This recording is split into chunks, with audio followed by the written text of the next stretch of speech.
ओम श्री गुरुभ्यो नमः। ओम नमो भगवते वासुदेवाय। अथ श्रीमन्नारायणीयं षड्विंशतितमं दशकम् गजेन्द्रमोक्षवर्णनम्।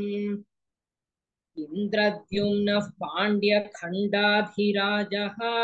त्वद्भक्तात्मा चन्दनाद्रौ कदाचित् त्वत्सेवायां मग्नधीरालुलोके नैवागस्त्यं प्राप्तमातिथ्यकामम्।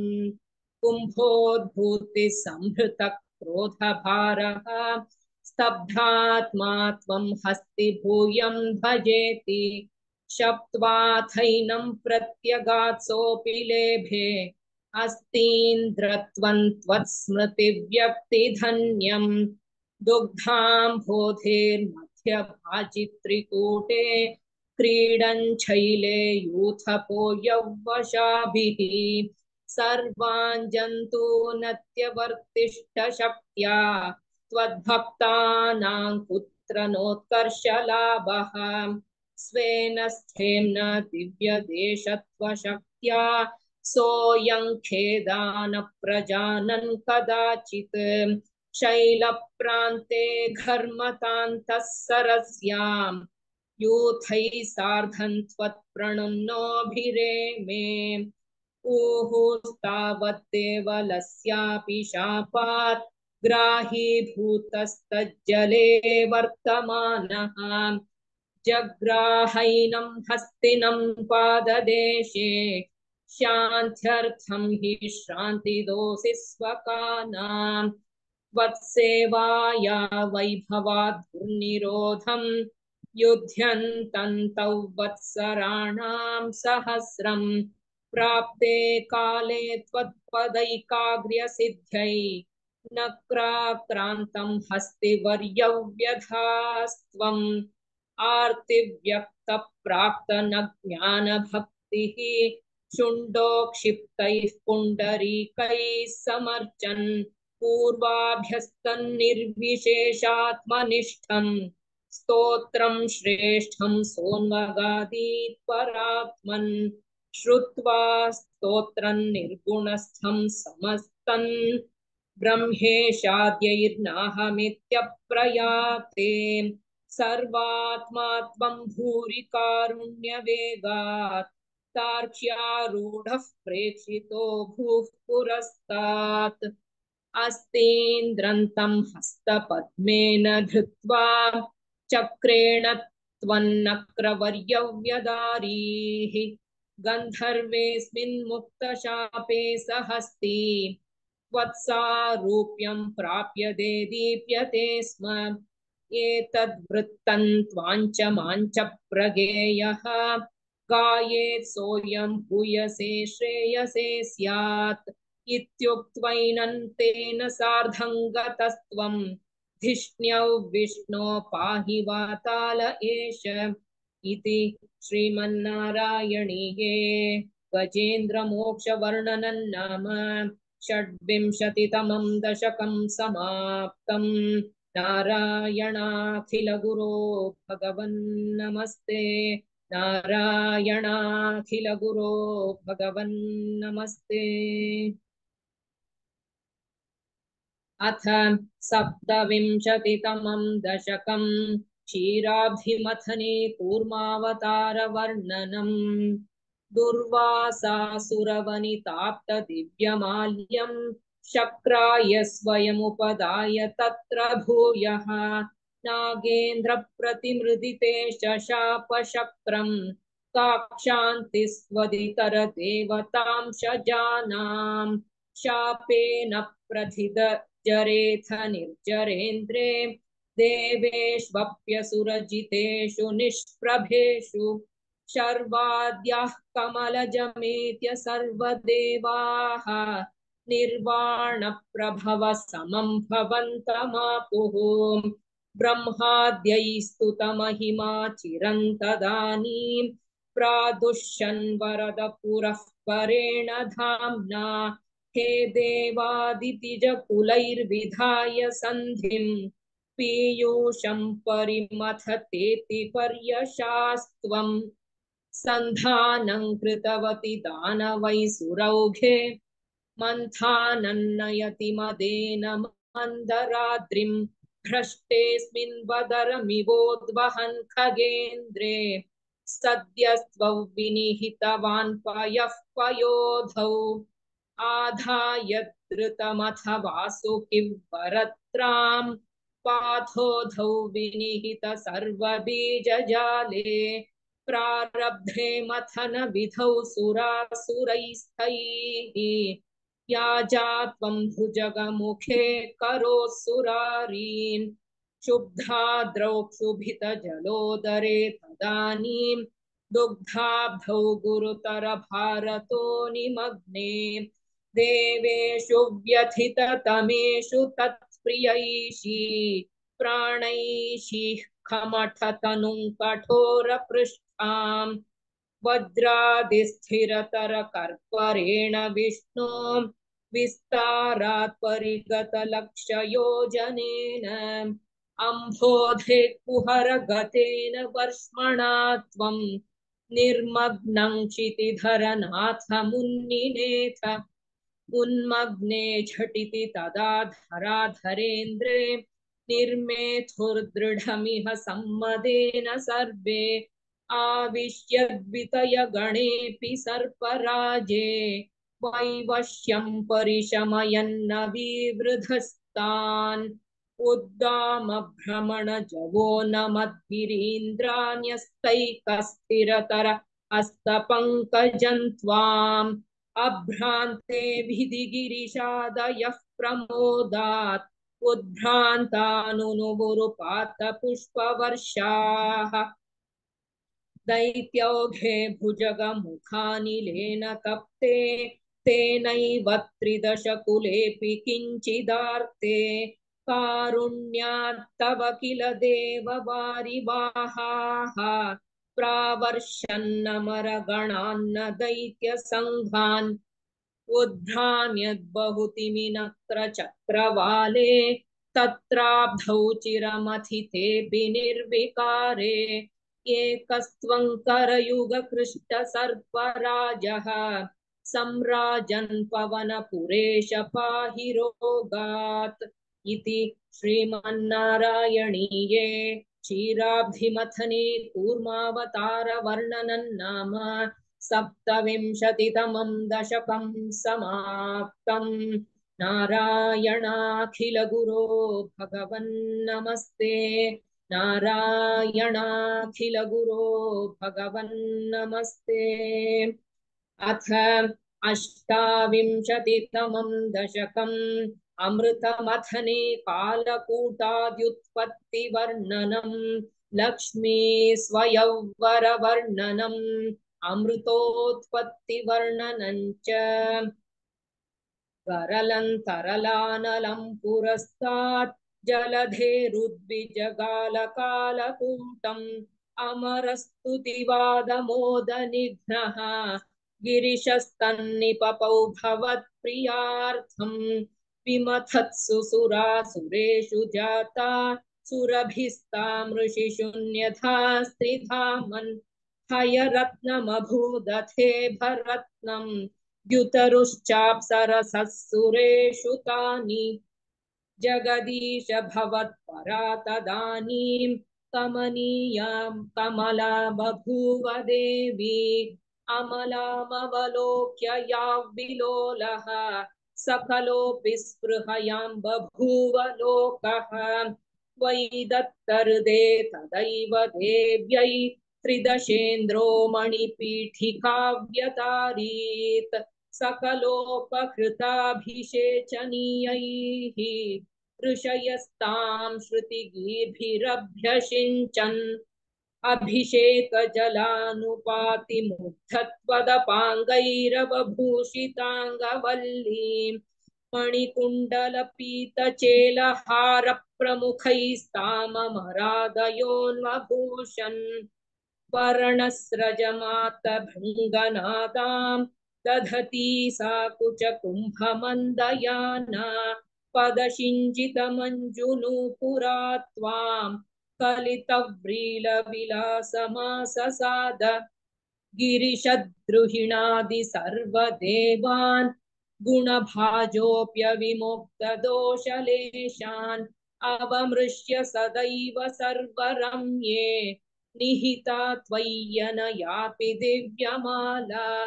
पुरसा तरसा ममानिथैनां भुवनानां जननीमनन्यभावाम्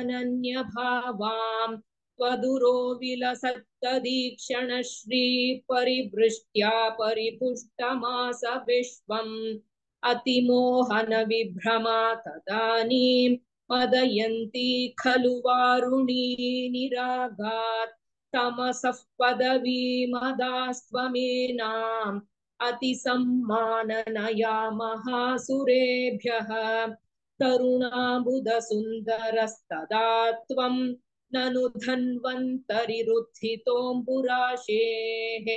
अमृतं कलशे वहन् कराभ्याम् अखिलार्तिं हर मारुताल एष इति श्रीमन्नारायणीये अमृतमथने कालकूटाद्युत्पत्तिवर्णनं लक्ष्मी स्वयंवरवर्णनम् अमृतोत्पत्तिवर्णनं चेति अष्टाविंशतितमं दशकं समाप्तम् नारायणाखिलगुरो भगवन् नमस्ते नारायणाखिलगुरो भगवन् नमस्ते अथ एकोनत्रिंशत्तमं दशकं देवानाममृतोपलब्धिप्रकारवर्णनम् उद्गच्छतस्तव करादमृतं हरत्सु दैत्येषु तान् शरणाननुनीय देवान् सद्यस्तिरोदधित देव भवत्प्रभावात् उद्यत्स्वयूथ्यकलहादितिजा बभूवुः श्यामां रुचापि वयसापि तनुं तदानीं प्राप्तोऽसि तुङ्गकुचमण्डलभङ्गुरान् त्वं पीयूषकुम्भकलहं परिमुच्य सर्वे तृष्णाकुलाः प्रतिययुस्त्वदुरोजकुम्भे का त्वं मृगाक्षि विभजस्व सुधामिमामित्यारूढ रागविवशानभियाजतो मून् विश्वस्य ते मयि कथं कुलटास्मि दैत्याः इत्यालपन्नपि सुविश्वसितानतानीः मोदा सुधा कलशमेषु दधत्सु सा त्वं दुश्चेष्टितं मम सहध्वमिति ब्रुवाणा पङ्क्तिप्रभेदविनिवेशितदेवदैत्याः लीलाविलासगतिभिः समदाः सुधान्ताम् अस्मास्वियं प्रणयिनीत्यसुरेषु तेषु जोषं स्थितेष्वथ समाप्य सुधां सुरेषु त्वं भक्तलोकवशगो निजरूपमेत्य स्वर्भानुमर्धपरिपीतसुधव्यलाभीः त्वत्तः सुधाहरणयोग्यफलं परेषु दत्त्वा गते त्वयि सुरः खलु ते व्यगृह्णन् घोरेऽथ मूर्च्छति रणे बलिदैत्यमाया व्यामोहिते सुरगणे त्वमिहाविरासीः त्वं कालनेमिमथ मालिमुखान् जघन्थ शक्रो जघान बलिजम्भवलान् सपातान् शुष्कार्द्रदुष्करवधेन मुचौ चलूने फेनेन नारदगिरान्यरुणो रणन् त्वं योषा वपुर्दनुजमोहनमाहितन्ते श्रुत्वा विलोकनकुतूहलवान् महेशः भूतैः समं गिरिजया च गतः पदन्ते स्तुत्वा ब्रवीदभिमतं त्वमथोत्तिरोधाः आरामसीमनि च कन्दुकघातलीलालोलायमाननयनाङ्कमनीं मनोज्ञाम् त्वामेष वीक्ष्य विगलद्वसनां मनो भूवेगादनङ्गरिपुरङ्ग समालिलिङ्ग भूयोऽपि विधृतवतीमुपधाव्य देवः वीर्यप्रमोक्ष विकसत्परमार्थबोधः त्वन्मानितस्तव महत्त्वमुवाच देव्यै तत्तादृशस्त्वमववात निकेतनाथ इति श्रीमन्नारायणीये देवानाममृतोपलब्धिप्रकारवर्णनं नाम एकोनत्रिंशत्तमं दशकं समाप्तम्। नारायणाखिलगुरो भगवन् नमस्ते। नारायणाखिलगुरो भगवन् नमस्ते। अथ त्रिंशत्तमं दशकं वामनावतारवर्णनं शक्रेण संयति हतोऽपि बलिर्महात्मा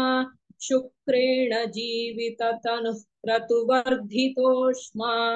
विक्रान्तिमान् भयनिलीनसुरान् त्रिलोकीं चक्रे वशे स तव चक्रमुखादभीतः पुत्रार्तिदर्शनवशाददितिर्विषण्णा तङ्काश्यपन्निजपतिं शरणं प्रपन्ना त्वत्पूजनं तदुदितं हि पयोव्रताख्यं सा द्वादशाहमचरत् त्वयि भक्तिपूर्णा तस्यावधौ त्वयि निलीनमतेरमुष्याः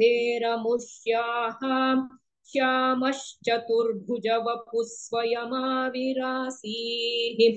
नम्राञ्च तामिह भवत्तनयो भवेयम् गोप्यं मदीक्षणमिति प्रलपन्नयासीः त्वं काश्यपे तपसि सन्निदधत्तदानीं प्राप्तोऽसि गर्भमदितेः प्रणुतो विधात्रा प्रासूत च प्रकटवैष्णवदिव्यरूपं सा द्वादशी श्रवणपुण्यदिने भवन्तम् पुण्याश्रमन्तमभिवर्षति पुष्पवर्षैः अर्षाकुले सुरकुले कृततूर्यघोषे बद्ध्वाञ्जलिं जय जयेति नुतः पितृभ्याम् त्वं तत्क्षणे पटुतमवटुरूपमाधाः तावत् प्रजापतिमुखैरुपनीयमौञ्जीदण्डाजिनाक्षवलयादिभिः प्रर्च्यमानः देदीप्यमानवपुरीश कृताग्निकार्यः त्वं प्रास्थिता बलिगृहं प्रकृताश्वमेधम् गात्रेण भावि महिमोचित गौरवं प्राक् व्यावृण्वतेव धरणीं चलयन्नयासीः छत्रं परोष्मतिरणार्थमिवादधानः दण्डं च दानवजनेष्विव सन्निधातुं तान्नर्मदोत्तरतटे हयमेधशालाम् आसे दूषित्वैरुचा तव रुद्धनेत्रैः भास्वान् किमेष दहनोऽनुसनत्कुमारः योगीनुकोऽयमिति शुक्रमुखैश्च शङ्के आनीतमाशु भृगुभिर्महसाभिभूतैः त्वां रम्यरूपमसुरः पुलकावृताङ्गः भक्त्या समेत्य सुकृती परिणिज्य पादौ तत्तोऽयमन्वधृतमूर्धनि तीर्थम् प्रह्लादवंशजतया क्रतुभिर्द्विजेषु विश्वासतोऽनुतदिदन्नितिजोऽपि लेभे यत्ते पदाम्बुगिरिशस्य शिरोभिलाल्यम् सत्त्वविभो गुरुपुरालय पालयेथाः इति श्रीमन्नारायणीये वामनावतारवर्णनं नाम त्रिंशत्तमं दशकं समाप्तम् नारायणाखिलगुरो भगवन् नमस्ते। नारायणाखिलगुरो भगवन् नमस्ते। अथ एकत्रिंशत्तमं दशकं बलिदर्पहरणवर्णनम्। प्रीत्या दैत्यस्तव तनुमः प्रेक्षणा सर्वथापि त्वामाराध्यन्न जितरचयन्नञ्जलिं सञ्जगात। मत्तः किन्ते समभिलषितौ विप्रसूनो वदत्वं वित्तं भक्तं भवनमवनिर्वापि सर्वं प्रदास्ये। तामक्षीणां बलिगिरमुपाकर्ण्य कारुण्यपूर्णोऽप्यस्योत्सेकं शमयितुमना दैत्यवंशं प्रशंसन् भूमिं पादत्रयपरिमितां प्रार्थयामासिथ त्वं सर्वं देहीति तु निगदिते कस्य हास्यन्न वा स्यात्। विश्वेशं मां त्रिपदमिह कियाचसे बालिशस्त्वं सर्वां भूमिवृणु किममुनेत्यालपत्वां सदृप्यन् यस्माद्दर्पात् त्रिपदपरिपूर्त्यक्षमः क्षेपवादान् बन्धं चासावगमदतदर्होऽपि गाढोपशान्त्यै। पादत्रय्या यदि न मुदितो विष्टपैर्नापि तुष्येत् इत्युक्तेऽस्मिन् वरद भवते दातु कामेऽथ तोऽयं दैत्याचार्यस्तव खलु परीक्षार्थिनः प्रेरणात्तं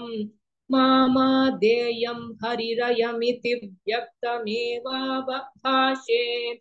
याचत्ये वै यदि स भगवान् पूर्णकामोऽस्मि सोऽहं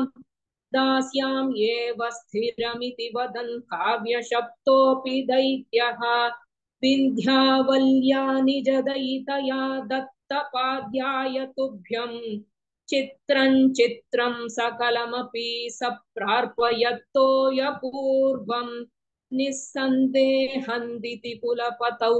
वय्यशेषार्पणं तत् यातन्वाने मुमुचुर्षयः सामराः पुष्पवर्षं दिव्यं रूपं तव च तदिदं पश्यता विश्वभाजाम् उच्चैरुच्चैरवृधदवधीकृत्य विश्वाण्डभाण्डम् त्वत्पादाग्रन्निजपदगतं पुण्डरीकोद्भवोऽसौ कुण्डितो यैरसि चदपुनाद्यज्जलौ विश्वलोकान् हर्षोत्कर्षात् सुबहुननृते खेचरैरुत्सवेऽस्मिन् भेरिन्निघ्नन् भुवनमचरज्जाम्बवान् भक्तिशाली। तावद्दैत्यास्त्वनुमतिमृषे भर्तुरारब्धयुद्धाः देवोपेतैर्भवदनुचरैः सङ्गता भङ्गमापन् कालात्मा यौवसति पुरतो यद्वशात् प्राग्जिता स्मः किवो युद्धैरिति बलिगिरा तेऽथ पातालमापुः पाशैर्बद्धं पतगपतिना दैत्यमुच्चैरवादीः तार्तीयीकन्दिशं मम पदं किन्न विश्वेश्वरोऽसि पादं मूर्धि प्रणय भगवन्नित्यकम्पौ वदन्तं प्रह्लादस्तं स्वयमुपगतो मानयन्नस्तवीत्वान् दर्पोचित्यै विहितमखिलं दैत्यसिद्धोऽसि पुण्यैः लोकस्ते स्तुत्रिदिव विजयी वासवत्वं च पश्चात् मत्सायुज्यं भज च पुनरित्यन्वगृह्णा बलिं तं विप्रैः सन्तानिथमखवरः पाहि वाताल एष। इति श्रीमन्नारायणीये बलिदर्पहरणवर्णनं नाम एकत्रिंशत्तमं दशकं समाप्तम्। नारायणाखिलगुरो भगवन् नमस्ते। नारायणाखिलगुरो भगवन् नमस्ते। अथ द्वात्रिंशत्तमं दशकं मत्स्यावतारवर्णनम् पुरा हयग्रीवमहासुरेण षष्ठान्तरान्दोद्यतकाण्डकल्पे निद्रोन्मुखब्रह्ममुखाद्भृतेषु वेदेष्वधित्सः किल मत्स्यरूपम् सत्यव्रतस्य द्रमिलाधिभर्तुः नदीजले तर्पयतस्तदानीम् कराञ्जलौ सञ्ज्वलिताकृतिस्त्वम् अदृश्यथः कश्चन बालमीनः क्षिप्तञ्जले त्वाञ्चकितौ विलोक्य निन्येऽम्बुपात्रेण मुनिस्वगेहम् स्वल्पैरहोभिः कलशीं च कूपम् वापीं सरश्चानशिषे विभो त्वम् योगप्रभावाद्भवदाज्ञयैव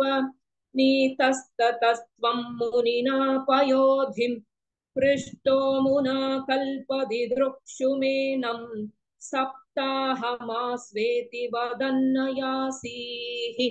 प्राप्ते त्वदुक्ते हनिवारिधारा परिप्लुते भूमितले मुनीन्द्रः सप्तर्षिभिः सार्धमपारवारिण्युद्घूर्णमानश्चरणै ययौ त्वाम् धरान् त्वदादेशकरीमवाप्ताम् नौरूपिणीमारुरुहुस्तदा ते तत्कम्पकम्प्रेषु च तेषु भूयः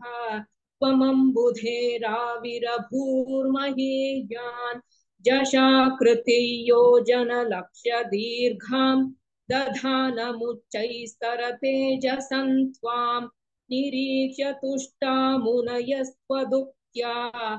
त्वत्तुङ्गशृङ्गे तरणिं बबन्धुः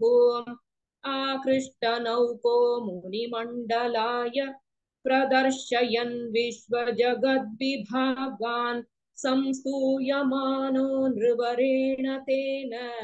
ज्ञानं परञ्चोपदिशन्नचारीः कल्पावधौ सप्तमुनीन् पुरोवत् प्रस्थाप्य सत्यव्रतभूमिपन्तम् वैवस्वताख्यं मनुमादधानः क्रोधाद्धयग्रीवमभिद्रुतो भूः स्वत्तुङ्गशृङ्गक्षतवक्षसन्तं निपात्य दैत्यन्निगमान् गृहीत्वा विरिञ्चये प्रीतहृदे ददानः प्रभञ्जनागारपते प्रपायाः इति श्रीमन्नारायणीये मत्स्यावतारवर्णनं नाम द्वात्रिंशत्तमं दशकं समाप्तम् नारायणाखिलगुरो भगवन् नमस्ते नारायणाखिलगुरो भगवन् नमस्ते।